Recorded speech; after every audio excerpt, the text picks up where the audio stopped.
маркетинг менеджер. С какво се занимава вашата компания? Web Event се занимава основно с организация на събития, като това е около 70-80% от дейността ни. И както подсказва от името, освен с ивенти, се занимаваме и с web част, като интернет маркетинг, поддръжка на Facebook страници, дизайни, създаване и разработване на web страници, популяризацията им и общо взето всичко свързано с дизайн в интернет. Днес сме на семинара Интернет маркетинг с нулев бюджет. Какво ще ни кажете за него? Ами ще кажа, че това издание на интернет маркетинг с нулев бюджет е третото подред, като е малко по-особено от предните две. Първо, че тук целта ни беше по-малка аудитория, но по-концентрирана, като то е B2B издание и е концентрирано върху фирмите, които работят с други бизнеси.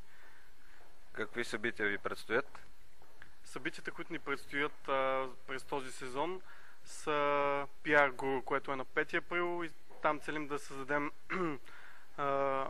една добра среща на пиарите, на PR общността в България.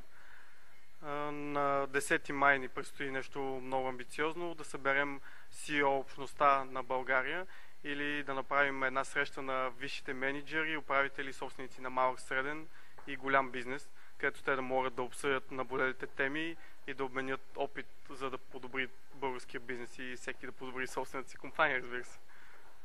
Предстои ли следващо издание на интернет маркетинг с нулев бюджет? Да, предстои. Това ще е четвъртото издание, като него ще насочим отново към бизнесите, занимаващи се с крайен потребител. Събитието ще се проведе на 7 юни, като това за нас ще е края на този сезон за събития. И обявяването ще стане още от утре, като сме подготвили изненада на сайта, която може всеки да посети и да види. Благодаря ви, успех! Успех.